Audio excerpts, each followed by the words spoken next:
Um, it was probably the most physically traumatic thing my body has ever gone through. Wait, I got burnt last year. That was traumatic. No, no, giving birth was the most traumatic thing I've ever gone through. Mm-mm, mm-mm.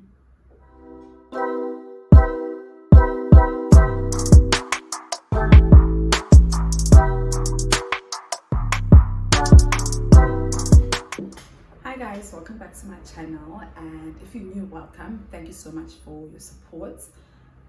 As you guys can tell from the title, I want to talk about my childbirth experience. The first time I gave birth was 13 years ago. The second time was just last year.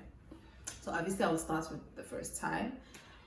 So on my previous video, if you guys watch the emotional effects of dealing with deadbeats, I do talk about the emotional side of being pregnant, and so that's done, but I don't really talk about the physical aspect of it and the birthing experience and stuff. So today I just thought, I've been seeing a lot of threads on Twitter of women coming out and talking about their experiences, good and bad, and from pregnancy to childbirth, and I've been inspired actually to talk about, because I really don't talk about my childbirth because I've always been scared that it's going to scare people off, and it's going to make women not want to have children and stuff. And I gave birth 18 years ago. We didn't have platforms to talk about it. You give birth and then you move on. We didn't really have social media. I mean, I think that I had Facebook, yeah, but it's not like Facebook is not the platform to talk about those things. So I'm really grateful for Twitter for opening up these kind of conversations, and these conversations that we need to have and not be ashamed of, because we do carry a lot of shame for things that really shouldn't be. So just to start, obviously 13 years ago I was pregnant, and I had my baby. So obviously it was my first pregnancy, and I was scheduled to give birth vaginally, like a natural birth. That's the word, natural birth.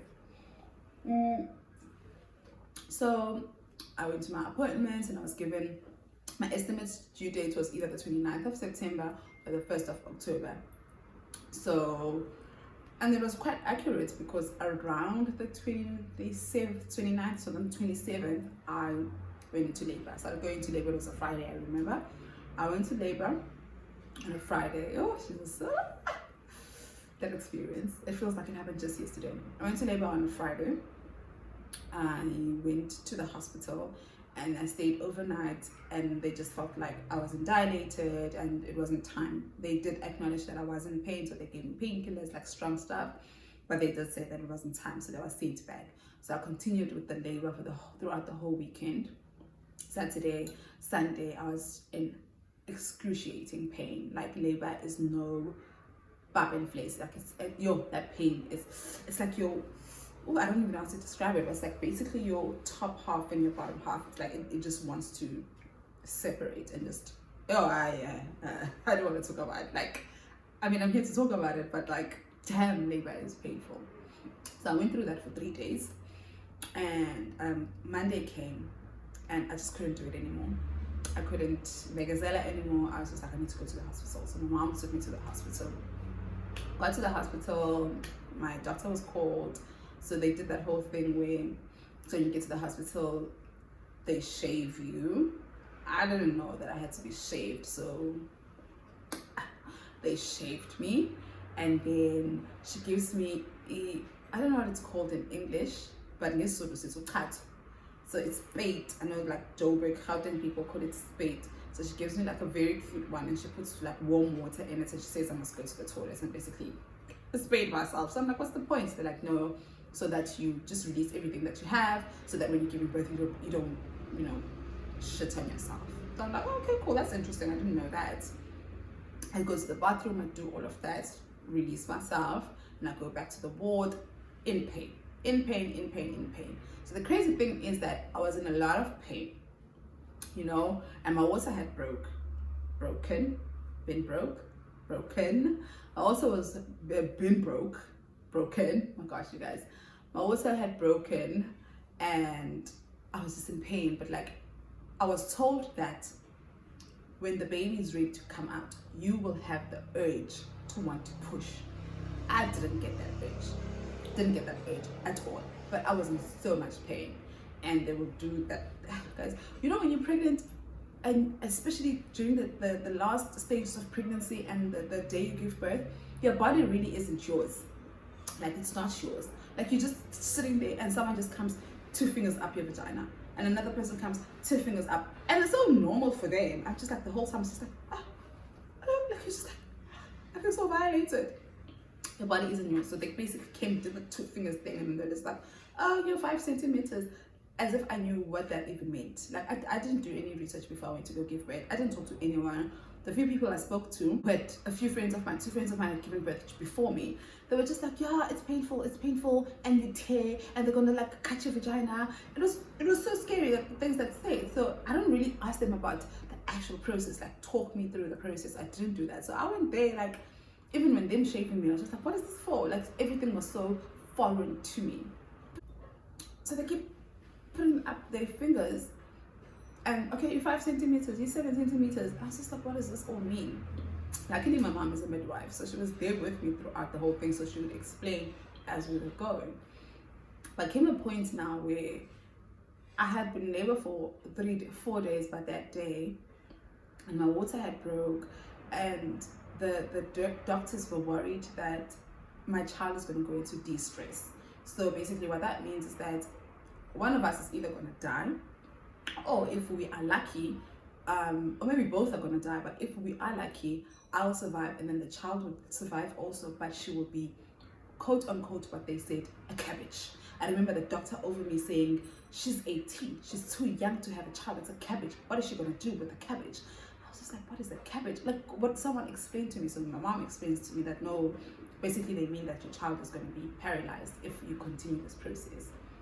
But because my mom is a midwife, so she knows all of these things, she didn't want me to have a C-section. She wanted me to have natural birth because healing from a C-section takes longer, and also I just feel like you never really heal. I mean, I haven't healed properly. And the thing about a C-section, that it limits you. You can only have like, what, 3 or 4 kids or something. I think 3 kids. And I think my mom was just worried about the complications of a C-section. You know, like, I think you have a higher chances of dying while giving birth via C-section than you do while natural birth, I think. But I remember my mom being very, very reluctant about me having an emergency C-section. But the doctor was just like, unfortunately, there's nothing that can be done because the child will go into distress and the child will be unfortunately paralyzed, or Amanda's going to die, but something traumatic is going to happen, and we don't want that. So eventually they bring in these forms, and the consent forms basically you sign. I didn't know what I was signing at that time, and my mom signed for me also, because I was in so much pain. Like, I didn't care. I just wanted the pain to stop, and I wanted them to get this baby out of my body. So they call for an emergency C-section, and a part of me was actually relieved because I really didn't want to give birth naturally. Like, you hear the stories about natural birth, and you hear about women tearing. You hear that if you don't tear, they're gonna tear you up, and then it's okay though, they stitch you back. I'm like, they stitch you back? They stitch you back live. Like, you don't get numbed or whatever. They stitch like a needle is, yeah. And this other friend of mine is just like, yeah, they stitched her back, but she's like, my adrenaline was so high at that time. I was in so much pain that I didn't even feel when they stitched me back. I was like, I'm not going through that. So when they called, the doctor said emergency C-section. I was just like, oh my God, I needed this. So I was happy about the C-section, but I didn't know what emergency C-section meant, and I didn't know the kind of pain that I was gonna go through. I was never ready for anything that happened after they said emergency C-section, get the theater room ready. I did not know what was gonna happen after that. Whew. So okay, I get rushed to the theater, and my mom by my side the whole time. God bless her. So God bless that woman. She was by my side the whole time. And it's a good and bad thing to have a mom who's a nurse during that time, because she knows too much. That's a good thing, but it's the bad thing, she knows too much. So we get to the theater. So obviously for your C-section, before they cut you, they have to like inject you on your spine, that numbing thing. I don't know what it's called. I forgot what it's called. They have to inject you. I don't know if they got an intern or what to do me, but she just didn't get it. She just didn't get it. I think she tried like 2 or 3 times to just get it, because I wasn't getting numb. So she injected me to a point where my mom told them to stop, because apparently the side effects and the long-term effects of that is basically they can ruin my spine and I might be in a wheelchair for the rest of my life. So my mom was just like, stop. She stopped, but luckily I think by the third injection it had kicked in my body. But I think it's so strong that it's basically, I don't remember anything after that, but I do remember the pain. What I know from my second C-section is that you're supposed to be able to be alive and talk and know what's happening around you. It's just that waist down, you're numb. But my first C-section, I can't tell you who said what to me at what time. All I remember is the pain I went through. Okay, cool. So they just like, okay, cool, we don't have much time to waste. So they cut me. Guys, when I tell you that I felt the first stab, I felt it. I felt it going in, and I literally jumped a little bit. Like I jumped a little bit, and I saw people around me, the doctors and nurses. I saw them, you know, like freaking out because clearly like this person is awake and is not supposed to be awake. I jumped a little bit, and I remember them saying, okay, let's give it a couple more seconds. They gave it a couple more seconds, and then when I tried again, at that time I was numb.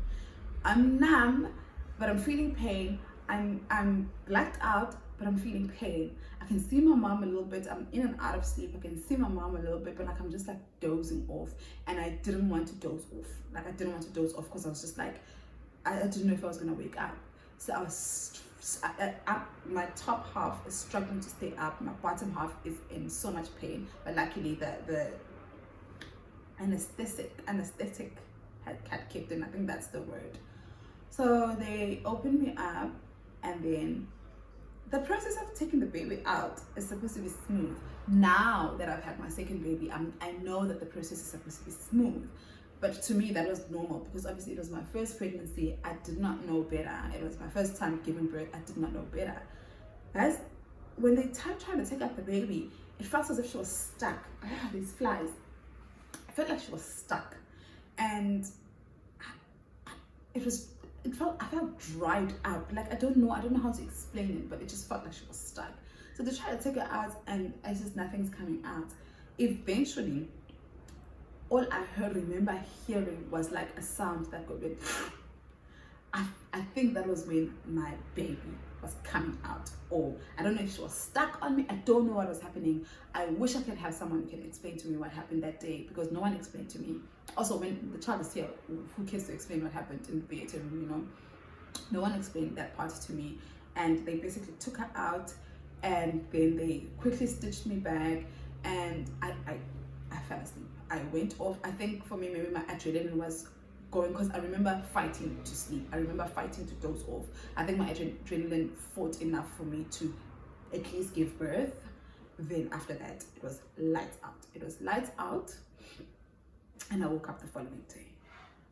I woke up the following day in so much pain, understandably so. I've just been cut open, and luckily the nurses were very amazing, so I was able to, they taught me how to walk, how to clean myself, and they told me that where my baby was.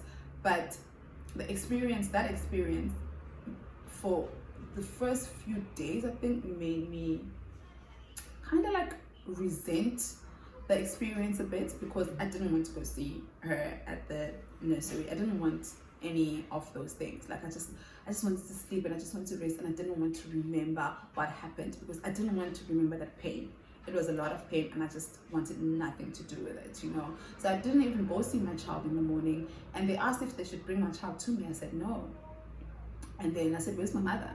They said my mother's not there, and then my mom eventually came, and only then I went with my mom to go see the child. But I just felt like, you know, I looked at my baby and I was just like, I went through so much pain to bring you here, you know, and I'm just not ready.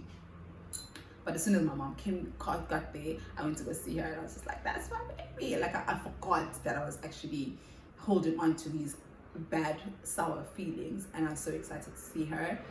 And we went home 3 days after, and the rest is history. She's 13 now. But that experience was so bad that I never spoke about it. I never talked to anyone. So when people ask me, oh my gosh, I was giving birth, oh, it was a C-section, I don't know, it was fine. And after that, I promised myself that I was never going to have kids ever again. Like, I'm never falling pregnant ever again, because if that's what giving birth is, I'm not ready, and I don't think I'll ever be ready. Ding, ding, ding! 2019. 2019 happens, it comes, I meet this guy at work, I really like him, we hit it off. And then one crazy night, I conceived my baby. And it's so crazy how I even like knew I was pregnant. Like, I know it's a childbirth story, but I've never really done a video just like how I found out I was pregnant. So like, me and him, we had our thing, and it was 2 weeks before my 30th that I conceived, but I didn't know. My 30th was on a Sunday, and I started celebrating it on Thursday. Like literally Thursday, Friday, Saturday, Sunday, and Monday, I drank non-stop. I was always drunk. It was my 30th. I went all out. Drank every day for 4 consecutive days. It was a mess. My friends were there. It was a great mess, you know. Just to step back a bit, I took the morning after pill because I knew what we had done. Took the morning after pill, and life continued. So I think like maybe a week after my 30th, I started feeling sick, like just after my 30th. But I'm thinking, you know what? I did drink a lot. I drank a lot, so probably just the alcohol in my body trying to like get out, you know. That's probably just that. So that week, I blamed everything on the alcohol. I was just like, you know, I drank a lot, so it's fine. And then after that, I'm like, my period is supposed to come. My period is not here. Then I remember, no, I took the morning after pill. So morning after pill, as far as I know, it messes up with your flow. So I don't take too much. I don't think about it too much. It's like, oh, the reason I'm not getting my period is because I took the pill. Another week goes by. I start feeling like bad cramps, you know. So I go to my sister, and I'm just like, because I think it was my first time taking the morning after pill. So my second time, but I hadn't like had experience with the morning after pill, and I know that my sister had. So I go to her and I'm just like, dude, like, what is the morning after supposed to feel like? You know, I'm having cramps. She's like, oh, maybe it's just the pill working. You know, you don't know. But at that time, it's like 3 weeks after I took the pill. So it's just, maybe it's the pill working. Shut up. Okay, it's the pill working. Life continues. Another week goes by. So baby daddy and I worked at the same place. So one time I'm at the kitchen with one of the ladies, and then he comes in the kitchen. He's just moody, and he's just moody, and I'm just like, what the hell's going on with him? And then he's like, he's been feeling nauseous for like a week, and he doesn't know what's going on with his body, and he's just acting like a little bitch, you know. I'm just like, whatever. And then this lady says, usually when men act like this, it means someone close to them, basically their girlfriends or their partners, is pregnant. And he's just like, nah. I'm like, shit. Like literally the minute she said that, I was like, okay. Luckily, we worked next to a mall, and that mall had Dis-Chem. Rushed to Dis-Chem. I didn't even wait to go home. I did that test at work. Guys, at work, I did that test, and it was one test. Came out positive. One test. Positive. I didn't have to do 2. I didn't have to 3. Positive. But that's how I found out I was pregnant. Anyway, I started seeing my doctor. There was no even question me about it. I was happy about my pregnancy. I was just like it's been 12 years since I had my first child. God obviously wanted this to happen, and I accepted. As much as I didn't plan, and I wasn't ready, but you know what? This is it. I'm excited. Life goes on. I start seeing my doctor, and every time I see my doctor, I'd always be like, birthing process, what's that going to be like? Well, doctor would be like, we'll talk about that closer to the date. Up until one time, my doctor's just like, you've given birth before. What's your issue? Why are you so nervous? Why are you so scared about giving birth? I'm just like, no, I just want to know. And then my doctor's just like, was your first C-section an emergency one? I'm like, yeah, it was an emergency one. He's like, no wonder you're so paranoid. Like, it's going to be fine. And he promises me, he reassures me, he's like, this time it's not going to be an emergency C-section. This time it's a planned C-section. So it's going to be completely different. And I promise you will not go through. At that time, he didn't even know what I went through with my first experience. But he was just like, I promise you, you will not go through what you went through the first time. And I took his word for it, and I relaxed a bit. And I started talking to other women who had planned C-sections. And they all tell me that it was fine. I'm in bed, like I'm the day of giving birth. I arrive at the hospital at 6 o'clock in the morning. My doctor comes to my room and he's just like, "Are you ready?" And I'm like, "I'm ready." I was so excited to meet my baby. "Are you ready?" I'm just like, "I'm ready." And then we go to the theater room. I was nervous, obviously nervous. And then they do the injection thing on your spine. They did it one time and it worked, because that was the one thing I was nervous about. They did it one time, it worked. I laid down. My top part was alive. I could see everyone, I could interact with everyone. My mom was there once again. Shout out to my mom. She was there next to me throughout everything. I was able to talk to my mom. I was able to, I was awake. And the whole time I'm like, is this how it's supposed to feel like? Because for the first time, I'm experiencing what real giving birth, not real, but like, you know, what it's meant to be like without the complications. And then my my bottom half was numb. They took my baby out, and then just like, you know, this is your baby. And then they took her away. I thought you just like, you know, when you watch movies, they take the baby out and then they put you on your chest immediately. He was just like, "This is your baby." And then literally went, and then she had like things sucked out her nose, I think, her ears and stuff, and then they wrapped her and then they put her back. And that for me was an amazing experience. That was my second birth story, and I'm actually glad that I went through it the way it did. You know, I'm glad that I went through it the first time that way, and I'm glad that, as much as I told myself I'm never going to have another child, I'm never going to fall pregnant again because of how traumatic it is, I'm glad I did, so that that is not my only experience. So I also know what it's like to have a proper childbirth experience. So I'm not stuck with that one that I'm not ashamed to speak about, but the one I don't really speak about because I don't want to scare people. So now I have two stories, and they're two very different stories, but they both gave me beautiful baby girls that I wouldn't trade for the world. No, I wouldn't trade for the world. I was actually thinking about that, and I'm like, maybe I would trade. I wouldn't trade for the world. I wouldn't trade for the world.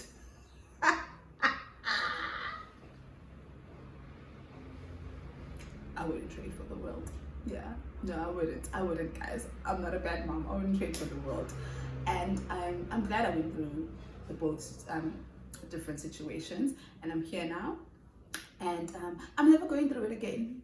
Never ever going through it again. I was so mad at my doctor because I wanted him to ask me or give me the option to tie my tubes or sterilize me, but he didn't. And then I asked him, why didn't he? He said, usually, because I was 30 when I gave birth, it's just like, usually we don't ask people who are 30. Like, you're young, you might want to have another one, and we just don't ask, you know, especially if it's your second child. Maybe if it was your fourth child, we would have asked. So I was just like, I would have liked to be given that opportunity, but I wasn't. But it's fine. It's not a train smash, but I do know for sure in life that I'm done. I'm never going through this again. This is my first and last birth story that I'm doing on YouTube. Trust me, last. We're not coming back here a few years from now to tell me about my third birthing experience. Not happening. If you have a birth experience that you'd like to share, please comment below and let's talk about this. I'm very, very glad once again that I'm now in a space. I live in an era where people are talking about these things openly. Twitter, I love Twitter because of these conversations. I wouldn't have never been have the courage to sit here and talk to you guys about my birthing story, you know, but because of Twitter and because these conversations are happening and these women are talking, and also just to give other women heads up. My first experience, I had no heads up at all. My second experience is much better because I had a heads up from other women, and also I had the experience from the first time. So what was your birthing story like? Were you happy? Was it the way you wanted it to go? Was it natural? Was it C-section? Would you do it again? Personally, I wouldn't, but would you? You know, please share, comment down below. And thank you so much for your guys' support, and thank you for watching the video till this end. And I will see you next time. Cheers.